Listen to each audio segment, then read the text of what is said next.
भगवान शिव के भक्तों की कोई कमी नहीं है। भगवान शिव के भक्त उन्हें खुश करने के लिए कई तरह की चीजें चढ़ाते हैं, जिनमें से धतूरा भी एक है। धतूरा और उसके फूल भगवान शिव को बहुत ही प्रिय हैं। लेकिन जब धतूरे को यूज करने की बात आती है तो हम कहते हैं जहर है। दोस्तों, मैं आपको बता दूं कि धतूरे को चाहे आयुर्वेद में विष की श्रेणी में रखा गया है, लेकिन इसे औषधि भी कहा गया है। धतूरा एक ऐसी चीज है जिसे सही ढंग से इस्तेमाल करने पर आपके बालों का झड़ना रुक सकता है। भयंकर से भयंकर गठिया यानी कि अर्थराइटिस की प्रॉब्लम से आराम मिल सकता है। अस्थमा की प्रॉब्लम आप धतूरे से ठीक कर सकते हैं। और भी ढेरों ऐसी प्रॉब्लम्स हैं जो सिर्फ और सिर्फ धतूरे से ठीक हो सकती हैं, लेकिन इसके बारे में आप जानते ही नहीं होंगे। तो आइए जानते हैं धतूरे का इस्तेमाल किस ढंग से करें ताकि बीमारियों को जड़ से खत्म किया जा सके। दोस्तों, मैं आपको एक चीज बता दूं कि धतूरा एक तरह से विष होता है। अगर इसे सही ढंग से इस्तेमाल ना किया जाए तो ये आपके लिए घातक भी हो सकता है। इसलिए बिना सोचे समझे और बिना अच्छी तरह से जाने आप धतूरे का इस्तेमाल बिल्कुल ना करें। आइए जानते हैं बालों को झड़ने से रोकने के लिए इस्तेमाल कैसे करें। दोस्तों, अगर आपके बाल झड़ते हैं तो आप कई तरह के शैम्पू, सिरम, काफी कुछ लगाकर देख चुके होंगे, लेकिन बालों का झड़ना नहीं रुक पा रहा। आप क्या कीजिए, अगर आपको गंजापन तक आ चुका है, आपके बाल बिल्कुल ही झड़ चुके हैं, तो आप धतूरे का रस निकाल लीजिए। धतूरे के रस को अपने बालों की जड़ों में लगाइए। हफ्ते में 2 दिन और 1 महीना ऐसा करने से आपके गंजे सिर पर भी बाल आ सकते हैं। दोस्तों, इतना बढ़िया ये नुस्खा है, आयुर्वेदिक नुस्खा है, आप इसको जरूर ट्राई करके देखें। आपके झड़ते हुए बाल 15 से 20 दिनों में झड़ना बंद हो जाएंगे और 1 महीने में तो गंजे सिर पर भी बाल उगने शुरू हो जाते हैं। दोस्तों, आप इस नुस्खे को जरूर अप्लाई करें। अब बात करते हैं गठिया की प्रॉब्लम की। गठिया यानी कि अर्थराइटिस, जिसमें जॉइंट पेन बहुत ज्यादा होता है, आपको चलना फिरना मुश्किल हो जाता है। कुछ लोग तो ऐसे हैं जिनको करवट लेना तक मुश्किल हो जाता है। दोस्तों, गठिया की प्रॉब्लम से छुटकारा पाने के लिए धतूरे के बीजों के तेल से आपको मालिश करनी है। अगर आप धतूरे के बीजों के तेल से मालिश करते हैं तो इससे आपके गठिया की प्रॉब्लम 1 से 2 महीने में जड़ से खत्म हो जाएगी। अब किसी को अगर भयंकर से भयंकर गठिया है, जहां आपके जोड़ों में, आपके घुटनों में बहुत दर्द रहता है, आपसे चल फिर नहीं पा रहे हैं, आपको चलने में दिक्कत आती है, आप एक बार जरूर धतूरे के बीजों के तेल का मालिश करके देखें। आपको इससे बहुत ज्यादा फायदा मिलेगा। इसके अलावा दोस्तों, अगर आप अस्थमा के मरीज हैं, अस्थमा की प्रॉब्लम में सांस लेने में बहुत दिक्कत आती है, आजकल के पोल्यूशन के कारण और हमारी इम्यूनिटी कम होने के कारण अस्थमा की प्रॉब्लम हो जाती है। आपको अस्थमा की प्रॉब्लम के लिए धतूरे की भस्म यानी कि उसकी राख का आधा ग्राम और उसको शहद में मिलाकर सुबह खाली पेट लेना है। आधे ग्राम से ज्यादा बिल्कुल भी नहीं लेना। आपको सिर्फ और सिर्फ धतूरे की जो राख है उसका आधा ग्राम और बीच में 1 चम्मच शहद का मिलाकर उसे सुबह खाली पेट लेना है। ऐसा लगातार 1 महीना करने से अस्थमा की प्रॉब्लम जड़ से खत्म हो जाती है। अगर आपको पिछले 1 साल, 2 साल, यहाँ की 10 साल से अगर आपको ये प्रॉब्लम है तो वो भी आपकी ठीक हो जाएगी। प्लीज आप इस चीज को जरूर ट्राई करें। अगली चीज है दोस्तों, दाद, खाज, खुजली को ठीक करने के लिए। कभी भी अगर आपकी स्किन के ऊपर दाद, खाज, खुजली जैसी कोई भी प्रॉब्लम हो तो धतूरे की पत्तियों का रस निकालकर उसे अपनी स्किन पर लगाइए। यानी कि स्किन से जुड़ी हुई प्रॉब्लम्स के लिए धतूरा बहुत ही अच्छा है। धतूरे के अलावा भी दोस्तों ऐसी ढेरों चीजें हैं जो पूजा पाठ में इस्तेमाल होती हैं और वो सारी औषधि हैं, जैसे कि कनेर, इसके अलावा गेंदे के फूल। दोस्तों, ढेरों ऐसी चीजें हैं, लेकिन हम इन चीजों को समझ नहीं पाते, इसलिए हम धर्मों को अंधविश्वास समझते हैं। हम कहते हैं कि धतूरे को भगवान शिव को चढ़ाने से क्या होगा। दोस्तों, चीजों को, आयुर्वेद को धर्मों से जोड़ा गया ताकि इंसान आयुर्वेद का पालन कर सके, ये नहीं कि उसे अंधविश्वास कहे। अब जैसे कि अगर आपको सूजन की प्रॉब्लम है तो उसमें आप धतूरे का रस सूजन वाली जगह पर लगाइए, इससे आपकी सूजन बिल्कुल ठीक हो जाएगी। अब आप ही सोचिए, जब धतूरा आपके लिए इतना फायदा कर सकता है तो ये पूजनीय ही हुआ। इसके अलावा दोस्तों, इनफर्टिलिटी की प्रॉब्लम में भी ये बहुत फायदा करता है। मेल्स में इनफर्टिलिटी होने पर आपको धतूरे के बीज के तेल से मालिश करनी है। ऐसा करने से आपके शरीर में ताकत आएगी और इनफर्टिलिटी की प्रॉब्लम दूर हो जाएगी। तो दोस्तों, इस तरह से आप धतूरे के जरिए ढेरों बीमारियों को ठीक कर सकते हैं।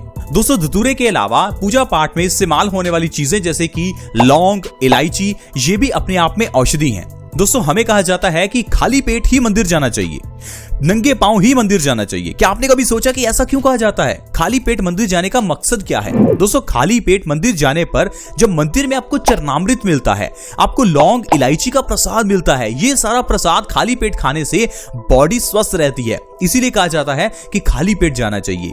खाली पेट जब आप लौंग खाते हैं तो ये आपकी बॉडी को फायदा करती है। खाली पेट जब आप चरणामृत लेते हैं तो वो आपको फायदा करता है। क्योंकि दोस्तों, आपने देखा होगा चरणामृत को तांबे के बर्तन में रखा जाता है। चरणामृत में तुलसी का पत्ता डाला जाता है। इसीलिए दोस्तों चरणामृत को अमृत कहा जाता है। आप ये मत समझे कि चरणामृत लेने से होगा क्या। ये जो आपको थोड़ा सा चरणामृत सुबह खाली पेट दिया जाता है, ये हमारी तकरीबन 20 से 25 बीमारियों को ठीक करता है। आप बस धर्मों को अपनाएं, उन्हें अंधविश्वास ना माने। अगर आपको कहा जाता है कि आपको इस पेड़ की पूजा करनी है, आपको गाय की पूजा करनी है या आपको धरती की पूजा करनी है, इसके पीछे का कोई मकसद है। सूर्य की पूजा करने का, सूर्य को जल चढ़ाने का भी मकसद है। जब आप सूर्य को जल चढ़ाते हैं तो उस समय जब आपकी आंखों में सूर्य की रोशनी जाती है तो ये आंखों की रोशनी बढ़ाती है, क्योंकि सुबह के समय जब हमें जल देना होता है उस समय सूर्य की रोशनी आंखों के लिए बहुत ही अच्छी होती है। और जब आप पानी के अंदर से सूर्य को देखते हैं तो पानी के अंदर से निकली हुई जो सूर्य की किरणें हैं वो आंखों के लिए बहुत अच्छी होती हैं। इसी तरह से दोस्तों सैकड़ों ऐसी धार्मिक प्रथाएं हैं जो हमारे लिए अच्छी हैं। जैसे कहा जाता है कि आपको नदी में सिक्का फेंकना चाहिए। नदी में सिक्का फेंकने से हमारी इच्छा पूरी होती है। क्या आपको पता है कि नदी में सिक्के का ये कॉन्सेप्ट क्या है? दरअसल दोस्तों पुराने जमाने में तांबे के सिक्के होते थे और तांबे के सिक्के को जब नदी में फेंका जाता था तो तांबे की दोस्तों ये प्रॉपर्टी है कि ये जो पानी है उसकी एक तो गुणवत्ता बढ़ा देता है, उसे साफ कर देता है और उसके अंदर कॉपर का कंटेंट बढ़ जाता है।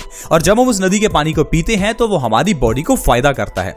तो इसीलिए कहा जाता था कि आपको नदी में सिक्का फेंकना चाहिए। इसका मतलब ये नहीं था कि नदी में फेंकना एक अंधविश्वास है। आजकल हमने इन चीजों को अंधविश्वास समझ लिया, क्योंकि आजकल की जो पढ़ाई है वो हमारी टोटली पुराने जमाने की पढ़ाई से डिफरेंट है।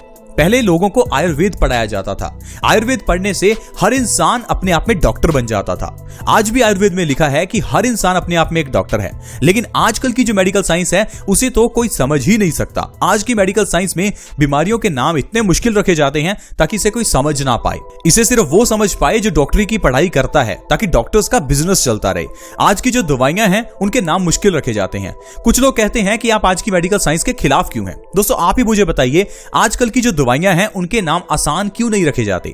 जो दवाइयों के अंदर के सॉल्ट्स हैं उनके नाम सिंपल क्यों नहीं रखे जाते? क्यों नहीं समझाना चाहते? क्योंकि अगर हर बंदा उस चीज को समझ गया तो डॉक्टर्स के पास कौन जाएगा, कौन इनकी दवाइयां लेगा? इसीलिए दोस्तों ये बिजनेस है, आप इस बिजनेस में मत फंसिए। आपको सिर्फ आयुर्वेद की ओर जाना है, क्योंकि आयुर्वेद में बीमारियों को 3 दोषों में रखा गया है, वात, पित्त और कफ। यानी कि आपको अगर 100 बीमारियां भी हैं तो वो 100 बीमारियां नहीं है। आपको सिर्फ 3 ही बीमारियां हैं, या तो आपको वात की प्रॉब्लम होगी या पित्त की या फिर कफ की। तो सोल्यूशन वात, पित्त और कफ का करना है, ना कि सोल्यूशन करना है 100 बीमारियों का। लेकिन आजकल एग्जैक्टली हो यही रहा है कि हम 100 बीमारियों का इलाज कर रहे हैं। कोई डायबिटीज का इलाज करवा रहा है, कोई थायराइड का, कोई बालों के झड़ने का, कोई पिंपल्स का, तो कोई दांतों के दर्द का। क्या आपको पता है कि अगर आपको थायराइड है या आपको डायबिटीज है तो इन दोनों बीमारियों के पीछे का कारण आपकी बॉडी में पित्त का बढ़ना है। लेकिन डॉक्टर आपको डायबिटीज के लिए दवाई अलग देगा, थायराइड के लिए दवाई अलग देगा। थायराइड में भी वो आपको कहेगा कि आपको हाइपोथायराइड है या आपको हाइपरथायराइड है।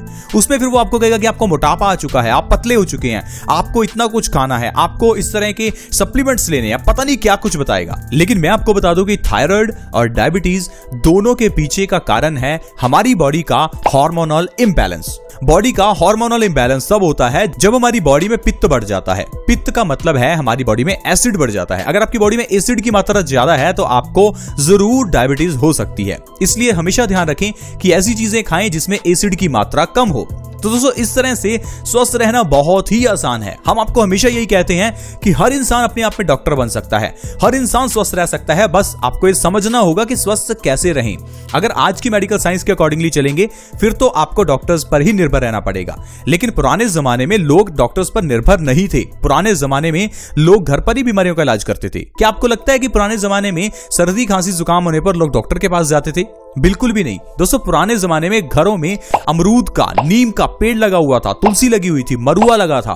तुलसी के जरिए हर तरह का बुखार उतर जाता है। अगर आपको कोई भी बुखार हो, चाहे वो डेंगू का ही क्यों ना हो, आप तुलसी के पत्तों का रस निकालिए, हल्का सा गर्म कीजिए, उसमें थोड़ा शहद मिलाइए और आप उस मरीज को दिन में 3 टाइम दीजिए। आप देखिए उसका बुखार एकदम से उतर जाएगा। दोस्तों इस तरह से अगर आप नीम का इस्तेमाल करते हैं, नीम के पत्तों को खाली पेट खाते हैं तो पिंपल्स को ठीक किया जा सकता है। जरूरी नहीं कि आपको दवाइयां ही खानी है। आई होप फ्रेंड्स आप समझ पा रहे होंगे कि किस तरह से बीमारियां ठीक हो सकती हैं। आज की वीडियो में दोस्तों इतना ही।